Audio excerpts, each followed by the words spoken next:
Esse é um Cápsula e nós vamos falar agora sobre o caso do Bessent, que cancelou o encontro com Haddad, né? A gente falou sobre isso mais cedo hoje, e agora a gente tem uma nota à imprensa aqui do Paulo Figueiredo e do Eduardo Bolsonaro explicando que eles não têm nada a ver com isso não. Na verdade, o Bessent cancelou o negócio por orientação do governo Trump. O governo Trump não quer bater papo com Haddad, não, meu amigo. O único assunto que interessa é o que vocês vão fazer com Alexandre de Moraes. Esse é o único assunto que interessa. Ah, se não vai resolver esse assunto? Não, não vai. Então, conversar para quê?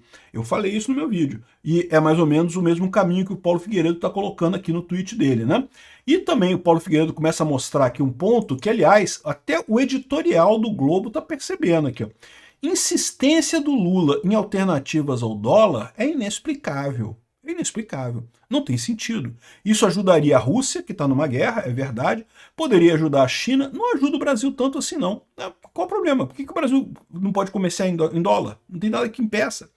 Então, essa insistência do Lula nessas alternativas ao dólar só tem uma explicação possível. O Lula quer brigar com o Trump. Ele acha que brigando com o Trump vai conseguir recuperar popularidade, ou mais do que isso, como eu já expliquei para vocês. Ele acha que vai ter um clima em 2026 para simplesmente interditar a política no Brasil, dizer que a gente está em ataque dos Estados Unidos e não sei o que lá, fazer igual Cuba, igual a Venezuela, não porque estamos sendo atacados pelos Estados Unidos, vamos fechar tudo aqui, ditadura e pronto. Eu acho que ele não consegue, mas que ele está tentando alguma coisa desse gênero, ele está tentando. Essa notícia foi sugerida por SPSP, Fraldão Geriátrico do STF e várias outras pessoas. Obrigado aí ao pessoal que sugeriu notícias lá no nosso site, no visãolibertaria.com. E obrigado a você que está assistindo o nosso vídeo. Se você gosta do nosso conteúdo, por favor, deixe o seu like e se inscreva aqui no canal, né? Pois bem, a gente falou mais cedo hoje, né, no fato da reunião do Haddad com o Bessent, que era a aposta do Lula. O Lula estava apostando tudo, o governo Lula está apostando nessa reunião do Haddad com o Bessent, que vão resolver todos os problemas, vão acabar com as tarifas, e os unicórnios vão começar a pular e peidar perfume, e não sei o que lá, e vai ser uma maravilha, e coisa e tal, mas, né, no final das contas, nada disso ia acontecer. Mas o Haddad disse que é porque o Eduardo Bolsonaro operou, que forças da extrema-direita impediram o encontro e não sei o que lá, né? E aí, olha só a nota à imprensa emitida pelo Paulo Figueiredo hoje. Aqui, ó, cancelamento da reunião com Scott Bessent, né, que é o secretário do Tesouro aqui nos Estados Unidos, que é o equivalente ao Ministério da Economia no Brasil, né? O deputado Eduardo Bolsonaro e eu tomamos conhecimento das declarações do ministro da Fazenda, o Haddad, que tentou atribuir à nossa atuação nos Estados Unidos o suposto motivo para o cancelamento de uma reunião com o secretário de Tesouro americano Scott Bessent. Haddad prefere culpar terceiros pela própria incompetência, enquanto Lula só fala besteira por aí e inflama a crise diplomática. Há quase 2 semanas, o presidente Donald Trump declarou a emergência econômica nos Estados Unidos, apresentando de forma clara as razões. Até que o Brasil enfrente esses pontos, qualquer reunião será mera encenação e, portanto, inútil.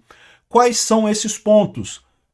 Processo contra o Bolsonaro, censura das redes. Esses são os pontos centrais, né? Ele falou também sobre injustiças em termos de tarifas e coisa e tal, mas os pontos centrais é a forma como Alexandre de Moraes está querendo calar Bolsonaro a qualquer custo, prender Bolsonaro independente de qualquer coisa, calar o bolsonarismo a qualquer motivo, e também a questão da censura nas redes sociais. Não temos, nem pretendemos ter qualquer controle sobre a agenda do secretário de Tesouro. Eu falei para vocês isso no meu vídeo também. Pô, você acha que o Paulo Figueiredo chega lá na Casa Branca e fala, vai lá, Trump, faz isso aqui, Trump, ou Bessent, faz isso aqui? Lógico que não, eles não mandam. Quem toma essas decisões é o próprio Trump. O senhor Bessent é um profissional admirável, cumpre as diretrizes determinadas pelo Trump e reserva única e exclusivamente os interesses do povo americano. Nessa quarta-feira, embarcaremos novamente para Washington, D.C., Washington, a capital dos Estados Unidos, para uma série de reuniões com autoridades americanas, porque mantemos as portas abertas.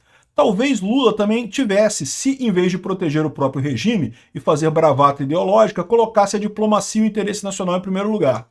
Então, ou seja, o que ele está criticando aqui é que a culpa é do Lula nessa história. E é, lógico que é.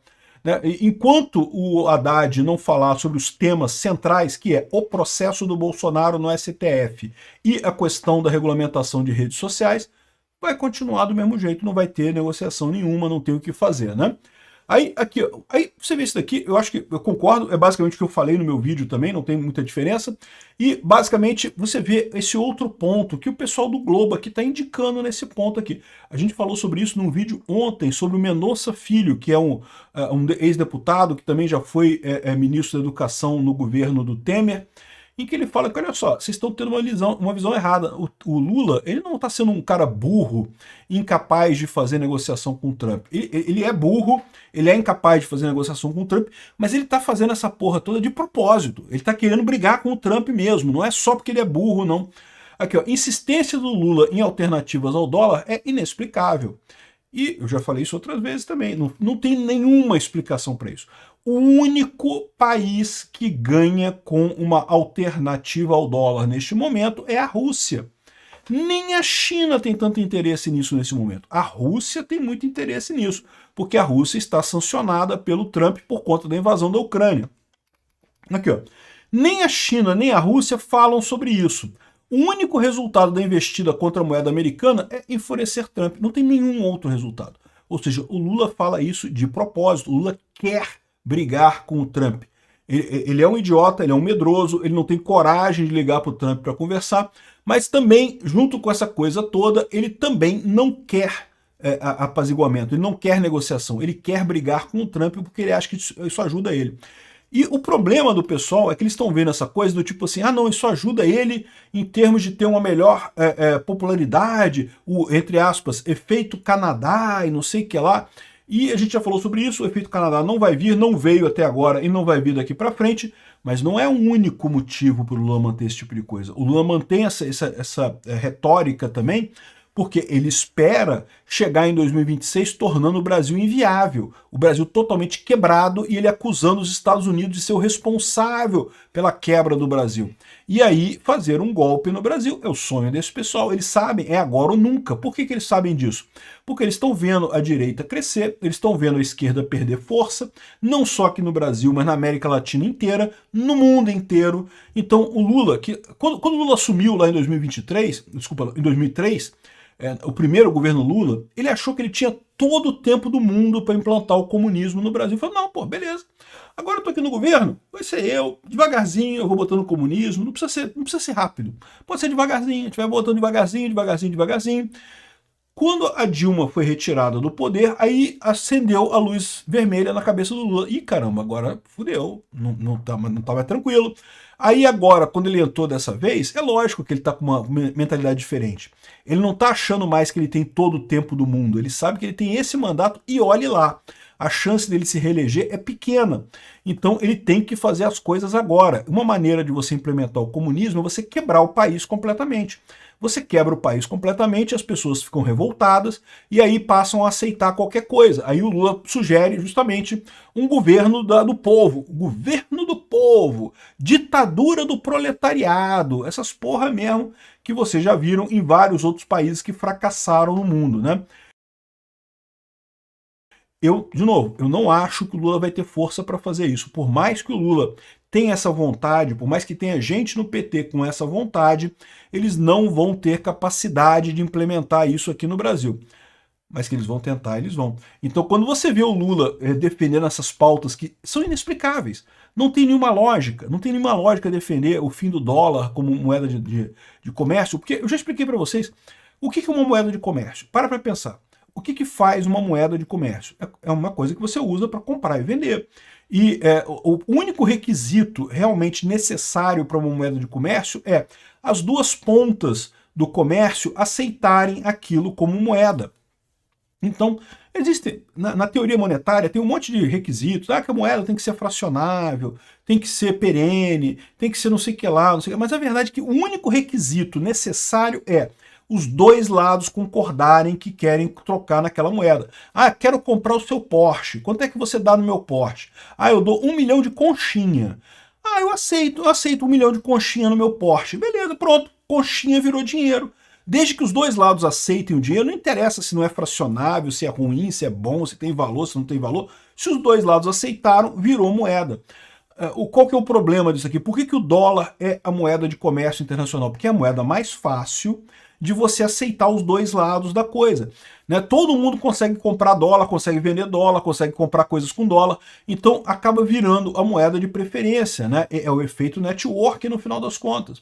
Você querer mudar para outra moeda, pode ser que mude em algum momento. Eu sinceramente acho que o Bitcoin é o futuro, mas por enquanto é inegável que o dólar ainda é a moeda de preferência da maior parte das pessoas aqui. Depois do encerramento dos BRICS no Rio de Janeiro, em julho, Lula foi questionado sobre a criação de uma plataforma de investimento nas moedas locais do integrante do bloco. Na resposta, disse que o mundo precisava encontrar um jeito de que a nossa relação comercial não passasse pelo dólar. Cara, é uma frase tão estúpida que não tem sentido nenhum. Cara, ninguém é obrigado a usar o dólar. Você usa o dólar se você quiser. Se você quiser vender em conchinha, você vende em conchinha, vende em real, em yuan, no que você quiser. O problema é convencer os dois lados. Os dois lados de uma relação comercial têm que concordar com aquele dinheiro para fazer a transação. E tipicamente, até quando você vende daqui para o Brasil, para a Argentina prefere em dólar, vai querer o quê? Real? Porra, esse lixo. O brasileiro vai querer o quê? Peso argentino, aquele lixo? Não, dólar é o menos pior, né? De lá para cá não tem perdido a oportunidade de voltar ao tema. Ou seja, o Lula quer brigar com o Trump. O Lula quer essa briga. Ele acha que isso vai dar popularidade para ele ou dar justificativa para um golpe em 2026. Aí ele explica aqui como é que é impossível, que não tem jeito, que não sei o que lá, e que por mais que o dólar, você veja alguns sinais de que as pessoas têm usado menos o dólar e coisa e tal, ainda é uma coisa muito pequena, não é uma coisa que, tipo assim, acabou o dólar como moeda de comércio, né? Aqui, ó, diminuir a dependência do dólar no comércio é a agenda de russos e chineses, não brasileira. Principalmente de russos. Nem os chineses têm tanto interesse assim. Os russos têm. Por que os russos têm interesse? Porque eles estão sancionados por conta da guerra da Ucrânia, não conseguem usar o SWIFT, não conseguem usar os mecanismos de pagamento normais, eles estão doidos para ter uma outra moeda, um outro sistema bancário diferente, né? Ou seja, isso me leva a crer que quando o Lula bate no peito e fala soberania, soberania, é a soberania da Rússia. Ele está querendo favorecer a soberania da Rússia. É só isso, nada além disso, né? Então, é difícil entender por que o Lula tornou-se o principal porta-voz dessa ideia, enquanto líderes chineses e russos têm sido menos eloquentes, porque eles não são malucos de bater de frente com os Estados Unidos. O Lula é um idiota maluco o suficiente para bater de frente com os Estados Unidos. E sabe quem é que vai pagar essa lambança do Lula? É o pessoal que fez o L em 2022 e o pessoal que não fez o L também, infelizmente. Todos nós vamos pagar por essa lambança do Lula.